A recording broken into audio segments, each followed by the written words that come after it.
In this episode of the Valley Up podcast, we sit down with Coach Marcus Kaufmann from PSJA North Early College High School and Athletic Director Orlando Garcia from PSJA ISD. They share insights into the district's athletic programs, the importance of sports in student development, and the successes they've witnessed within PSJA ISD. Join us as we explore the dedication and passion driving athletics in our community. The Valley Up podcast is sponsored by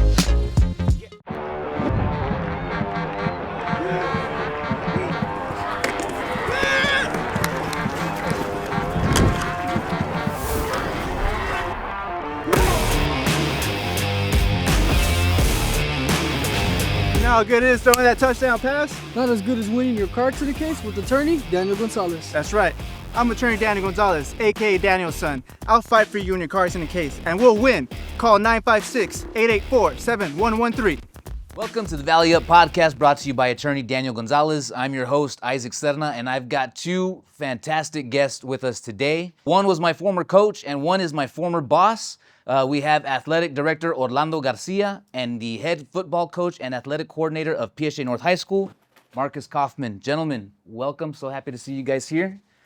Always a pleasure. So yeah, we just kind of want to jump into it. I'll start with you, Coach. What's it like, now that we've got, UTRGV, the football program going on, some of your former players got picked up to go over there, specifically, when we talk about Ale Aparicio and Joe Derek Vecchio, what's it like seeing those guys and others taking that step? It was actually a lot of fun. I mean, when they started talking about the program, when Travis got picked up over there, he started showing up on campus, started talking to those kids, and as they grew, I was listening to Coach talk earlier. As they started growing up as players, their freshman, sophomore, junior year, they started talking to them some their junior year and offered them before their senior year started, which helped us out a bunch. We didn't have to worry about all that stuff anymore during that season, and they did a great job their senior year, and they've been up there. I heard they're doing a good job. How often were the visits happening? Is it something that they were able to kind of do often? Yes, they came back. They came back every week. The Travis didn't do it as much. He got as soon as he got another one of his coaches in, you could tell his staff was growing because a different guy would start showing up. They came back weekly by there, even after they had already committed and everything. They were coming by. They did a good job of keeping them on the hook. And is that something that they kind of have to go through you first, Coach, before they kind of step out there? Is that? No, the normal routine for college coaches, they're going to contact the athletic coordinator to let them know what time their athletic periods are, what's a good time to come visit. Because, they like to see what these kids are doing in action, get a little action going. Watched them in the weight room, watched them on the field, everything, every aspect of what they were trying to do, they're trying to see them do it. And, that first group that got signed, for you, it's a special group. It's a group that you had, all 4 years. You even saw them through when they were in the middle school time. What was it like as far as you set the bar. Does the bar have to be kind of raised now that there's a Division I program to kind of help more kids get? Yes, you try to do that every year. You're trying to be we talk about it before the season starts. You want to be the best team in that school that year, and then the same thing with this year. We were trying to beat last year's team, and next year we're going to try to beat the team before that. So we talk about those things every single day in the off season. As you're going, you're going to be better. We talk about the position that just left. Are you going to be better? Are you going to be worse? Are you going to be the guy that's dropping getting the bar dropped at that position, or are you going to beat the guy that was before you? So we had a guy come in and take Vecchio's spot at center. Are you going to drop? Are you going to drop? Or are you going to get him? I'm going to get him. I'm going to be better than him. And the quarterback, same thing, all the way across the board. Knowing went before you, are you going to be better than him, or are you just going to be the guy that idolized? Right, that followed after them. Yes. And so, do they have the same type of access, like UTRGV? Are they able to kind of go over there and kind of just see? Well, not as much yet. Right now, they just barely got their stuff built. So this season, we didn't really get to go by much. They had practices that they invited us to, but it was in the middle of our stuff, so we really didn't go by there very much. This spring we're going to, they're going to have a spring game. I think they're going to have it at our stadium, aren't they? UTRGV will doing their spring game at PSJ Stadium, March 29th, I believe 7 p.m. And what does something like that kind of do, not only for the district, but just the community? Tell you what, it's going to be their first official spring game. So you got to think the student body, the UTRGV students, the media, we're expecting it to be a little crazy and a little fun. Mm-hmm. And it's going to be good for all of us because, I don't think their facility is going to be ready yet. That's why they're going to come use ours. And we're expecting it to be, it's going to be the first time they really get to measure and evaluate their own athletes. Our own athletes that are there in North, they're going to get measured there. The spring game is we've all played through them and different things. It's kids have fun at it and they get after it. Can you kind of tell us about that? Like, did they kind of give you guys a call and be like, hey, can we use your stadium for our? Yeah, Coach Bush gave us the gave us a call, said, they're going to run into a couple of issues with their stadium not being ready. They said, we're looking for a couple of stadiums that can house us. And there's probably 2 or 3 that can only do it, probably ourselves, McAllen and Westlaco. And they said, you know what, you've got the best facilities of everybody. So, can you pencil us in and we'd like to do our spring game there. And I said, I got to go check with my bosses, and we got to, because it's really like a Friday night football game. If you think about it, for our employees and everybody, we got to make sure that everybody's set up. We're in the middle of track season, so it's one of those things that we're going to be running track, cleaning everything out, getting in there for a football game. But it's something that we're excited to do because it's something that's it's the first one they're going to do. So you know what, nice to do it. We're doing it at home. You guys have both been in the business for so long, specifically as coaches. Coach, this last group is not your first group of guys that you've been able to kind of send off to that next level. What's it like for some of the guys that you got to coach and you've seen them, get to play that next level, regardless of what division it is, and then seeing that they kind of, finish their tenure in college and they come back and they kind of try to do that for the kids. It's always fun when you get those guys to play at the big levels. We had one play at Stanford, at Texas A&M, those type of. Whenever they play on TV, you're trying to go watch those games. You make time to watch your kids play if they're playing at those levels. We had some at UT, go over there, watch them on the sideline, watching them down the sideline.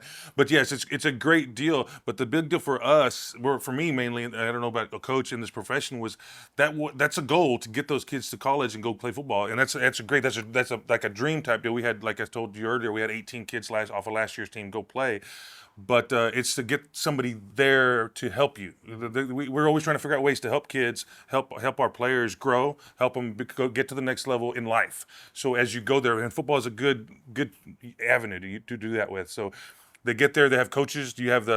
Some of you guys. You played some. They have the coaches go to tutoring. They get you. They check your grades. They make sure you're in class. If you don't, they're going to discipline you. All those things. If you want to be a part of it, they're going to do it. And if you want to be going, they do almost like high school. You have a little bit more freedom, but you're still going to have to do it. It's way better than going to college to a school and not have somebody watching you. You can check most of our grades. When I didn't play much in college, so my grades my freshman year in college weren't very good. But as you get to your junior and senior year, when you figure out, okay, I got to take care of business, it got good. So that's what we're trying to avoid, that first 2 years of jacking around and have somebody watching. And I think, guys, I'm glad you kind of brought that up, because I feel like that was kind of, the whole purpose with Daniel wanting to kind of do this thing, just to kind of make sure, like, not everybody's going to be the same to where they figured out the way you did. Some are they might think, what, I don't know how to study, I don't know how to retain this information, and sometimes they just kind of give up right then and there. And I can tell you, and I want Marcus to touch on this more, and I call it there's plenty of success stories. There's a lot of them. But one of the main ones just recently, like Seven Sanchez. I mean, Seven, when I saw him playing at North High School, I tell you what, very tough physical football player. Mm-hmm. I mean, hard-nosed and all these. And he's one of these guys, like Marcus says, we had to keep an eye on him. Got to keep an eye on him. Got to keep an eye on him. Well, I'll let Marcus take over the great things that Seven's doing now. But what football has as a tool has helped this young man become what he is today. Right. That would be a great person once he gets back from Kingsville after the holidays, for the holiday break, to get in here and talk about. He will be the first to tell you that football, the sport, and the coaching deal helped him. And Coach Littleton picked him up at his house every single day and got him to school. You were there, and got him to school. You remember how we had to get him to class, all those things. Now he goes to class, and he's going to graduate. He's the captain of the football team over there. He wants to come back. He wants to give back to this community. I've talked to him last week, and he was talking about, I want to go back, I want to coach, he's got one more year of eligibility left. He wants to play. He tore his ACL, had a little issue, but he's a grown man. He's a grown man. You can talk to him like a grown man. You don't have to. You can ask him advice now because he knows how it works. He's grown up a bunch. He was just a special player. It was kind of just one of those where you knew that the football IQ that he had. Plus, in addition to the passion for the game that he had, it just made him just a very valuable asset, for the years that he was there. Yes, he did a great job, and everybody kind of fed off of it. That was one of our. He's the defensively the way we play now. I mean, it was Rodell Alvarez was the first one my first year there. He was the first one in that mold of. Crazy grown men playing football for high school teams, and then Seven came along, and now we've got 2 or 3 of them playing for our team now. It was kind of that guy. I want guys like that to come play for us and come lead us as a group, and so it's continued to grow since those guys. And those guys were the base of it all on the defensive side. You yourself, you played quarterback. but you now kind of have a history or known for you love to run the ball. Yes. And you've got your lineage of running backs is pretty up there. It's pretty. It's actually I started out a 5 wide throwing all around guy. I'm a Hardin Simmons grad, so it's 5 wide throwing it all over the place. And when you get in a ball game and you're 3rd and 3 and you have to get in the shotgun and throw the ball, you can't control very many football games. You're getting in there, you're going 3 and out, or you're scoring too fast.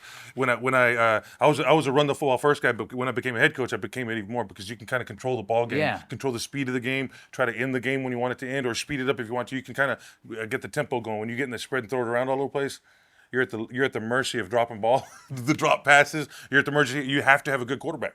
But if you're running the ball, you can have a smart quarterback like I have now. Like Ali was a smart quarterback that was a good athlete. I've got a very smart, good quarterback now.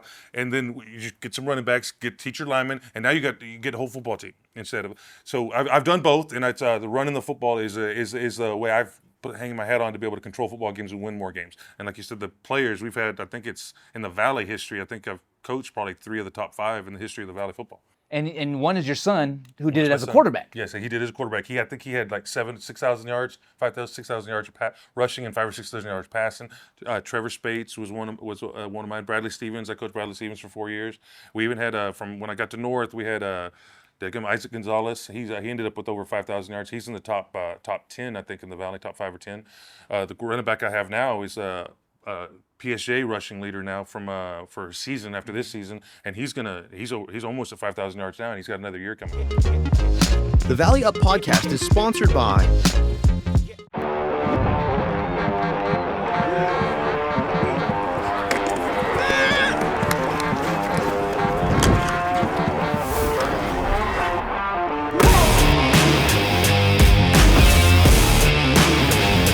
How good it is throwing that touchdown pass? Not as good as winning your car to the case with attorney Daniel Gonzalez. That's right. I'm attorney Daniel Gonzalez, aka Daniel's son. I'll fight for you and your cars in the case, and we'll win. Call 956-884-7113. And for you, Coach, what's it like? Because when we felt like you were kind of one of the founding fathers of the reputation that North had, back when as a powerhouse. And we've talked before how it saw some slower times, darker times. And then Coach came right in and it kind of just picked up the status and almost kind of raised it to where, North is almost, we talk about, it's a household name in Valley football. It's a powerhouse right now, and it's something that I think we all take a lot of pride in. It's even, when my 2 children, they're North graduates. Mm-hmm. My wife bleeds black. She always has, and she always will. And it creates a sense of pride when you see it being successful. And it's back to where it's being successful. The last 4 or 5 years, it's been a program that people have to worry about when they're going to play on Friday night. And I would think it's even better for you now because it's not only North, it's PSJA, it's PSJA Memorial, PSJA Southwest is starting to do some good things. Yeah. And so it's really PSJA as a whole. I think we have done a great job since after the COVID as a district. After the COVID, our programs have recovered faster, and that we're talking 4 years now, probably 5 years. And you can see our programs are very competitive across the board. I think I'm going to give him some credit for that. When we had the COVID year, everybody was shutting down completely. Mm-hmm. Nobody wanted to practice. Nobody wanted to do anything. And he was a spearhead of getting us out there. Yeah, I think we got a jump start. I think we got a jump start on everybody else is what it was. Yeah. We did it. The North Texas didn't. They played. They did it everywhere. But down here, they completely shut down. We practiced. People saw us practicing, so they started trying to practice and try to go in. And we were ahead of everybody. And we were sitting there not letting them catch up right now. But as some people, like when I got to North, it was struggling a little bit because sometimes coaches, they go, you hire a coach, you fire a coach, whatever happens. Sometimes coaches go in and they say, I'm going to make this place mine. I'm going to bring in my philosophy and change. I'm not going to go look at the culture of the campus. When I got to North, I'm looking, oh, these guys aren't winning now, but oh my God, look at all these trophies they've already got on these mountains. So I changed their uniforms. Everything went right back. You were part of the guys helped me buy the stuff. I'm going to change it back. I'm going to change it back to what it was. We're going to attach to that culture, attach to that deal, and bring the old school guys back. Yeah. You brought some of these guys back out and go attach to it. If there's not that culture, you're going to have to build it yourself. But I didn't.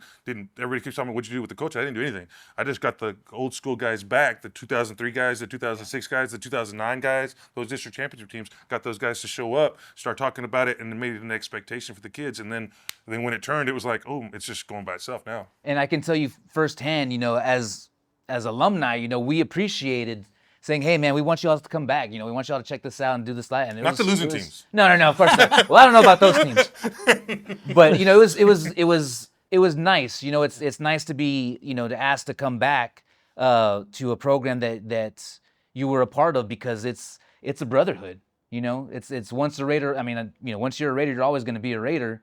And it's just a bond that football. And I've always felt that we play all types of sports, but I don't think there's any type of bond that a football team builds. Right. Yes, 100%. I agree with that 100%. It's a unique sense of family, because you got to think about all the hours and time that you spend with each other before school, during school, after school, the Saturdays. I mean, there's a lot of time that goes in. I mean, you're together more with each other than you are sometimes with your own families. That's one thing football and athletics brings to the table, and it's something unique, and that's why the bond still goes and still stays strong to the day. And especially with your position with the offensive line and defensive lines, you got those 5 guys all have to. That tight end has to know what the left guard's doing in the calls all the way across. So you guys are almost talking to each other in a different language all the time. It's like when you're brothers and sisters, you make up a language and you talk to each other. That's pretty much what we're doing with those guys. So you guys can talk in a whole nother. You can look at each other and know exactly what the other one's thinking, just because you guys have been together talking about a common goal the whole entire time. Are you thinking refried beans? Yeah, refried beans. I'm thinking of Shrek and Louie, because Shrek was the short pool. Yeah. Long was it the 5 and 6, right? Yeah. Hey, did you know that we were getting together and cooking spaghetti at this guy's house? Yeah, I did that. Yeah. See, we do that now in the gym. We do. The entire team goes and does that in the gym now every Wednesday. It evolved. Yeah, it evolved, because we did it my senior year. We did it to where we took the whole team, and my mom was like, "Never again." And she was like, just the offensive lineman. And so we would do that every week. It was kind of one of those things and it's kind of like when you're kids are going to do kid things, and you might do something stupid.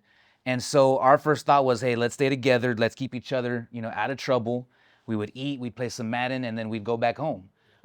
We used to promote the pasta night. Yeah. Go get pasta night. That was the whole thing the day before the game. Carbs. Go load up on carbs.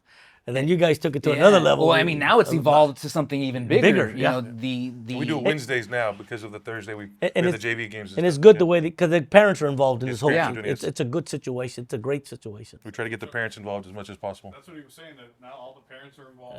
Yeah, it's a good deal. But it's a fun thing. Like even, I remember when we were in kids, getting the decals was a big deal for us. And so it was cool when we got our decals and we put them on. Never did I ever once think, oh, that would have been cool to put, to do the decals with my dad, which is something that you guys do now, decals with dad.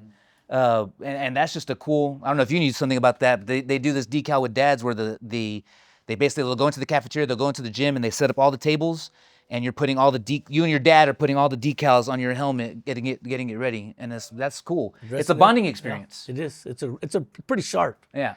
It's pretty sharp. I think it's something that I think a lot of coaches like Kaufmann and others, they're doing it to somehow bring their parents to be a part of the program. And it's good for us as an athletic director. The more time you have, more parents involved in your programs, knowing what the students are doing, knowing what the coaches are doing, it's only the best thing that can happen for everybody, because today's parent, they need to know what their son and daughter are doing. It's something that's very critical in the world of today's kid. If today's kid can get lost real fast in social media, but if the parents are involved and we have these little out programs that we can bring them in, it's great. I think Kaufmann did a great job this year when he had the parents. One of the last games, just the mothers were down there. I saw the mothers down on the sideline with the kids for the national anthem. Okay. With their kid, every mom of every kid. Or dad or whoever, but it was moms. Right. It was pretty special with them down there. We've done that the last 2 years. I want to kind of ask you guys, specifically related to UTRGV and, nowadays with the transfer portal, do you feel that's going to kind of maybe hinder the kids that we have now? Do you think it kind of hurts their chances with the transfer portal as far as kids continue to being looked at down here? If it's gonna hurt anything, it's the amount of scholarships they may give out. That's going to hurt, but opportunities will still be there. There'll be opportunities for kids to walk on or maybe get a preferred walk-on type of scholarship. They'll always be there because they're always looking for kids to fill other roles within the team. They may not have that many scholarships they can give out a certain year, but there may be kids that can come in. But there'll be opportunity. There's not going to be as many scholarship opportunities because of the transfer portals. They're going to be saving those spots, I would guess, for that one kid or two kids that they can pick up.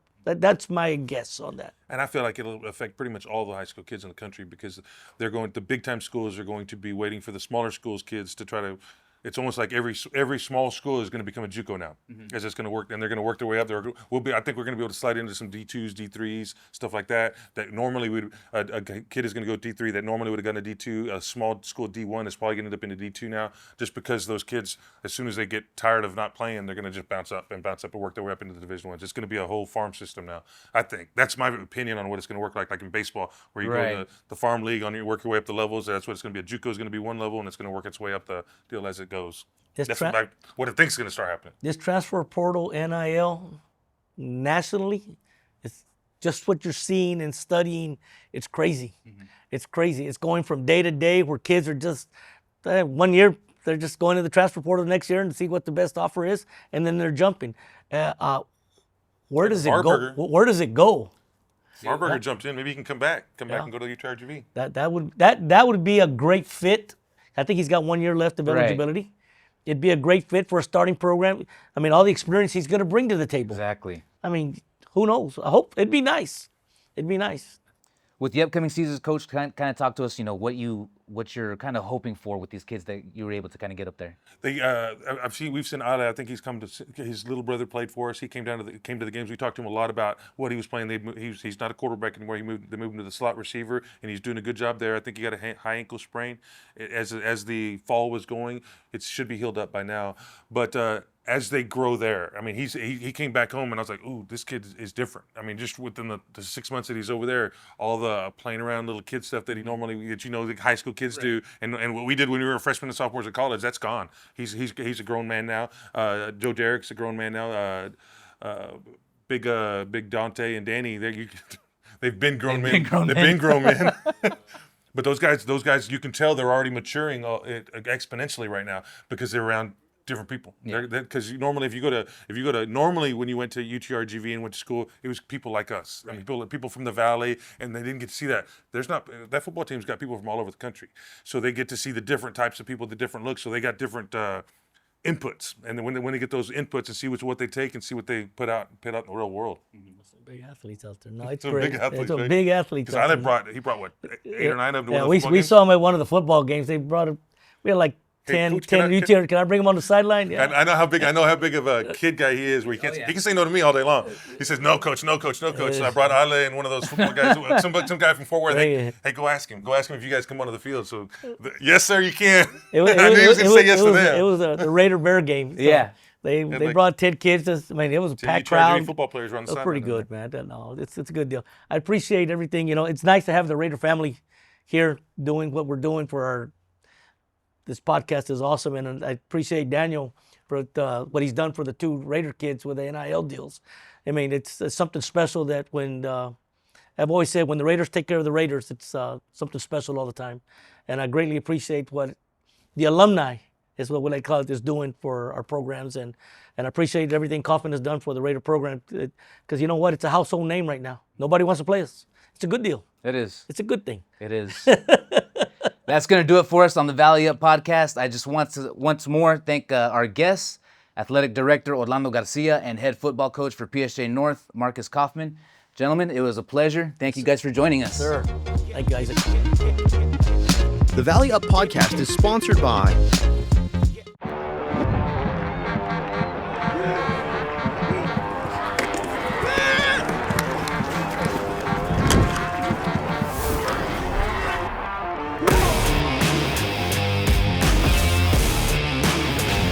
How good it is throwing that touchdown pass? Not as good as winning your car to the case with attorney Daniel Gonzalez. That's right.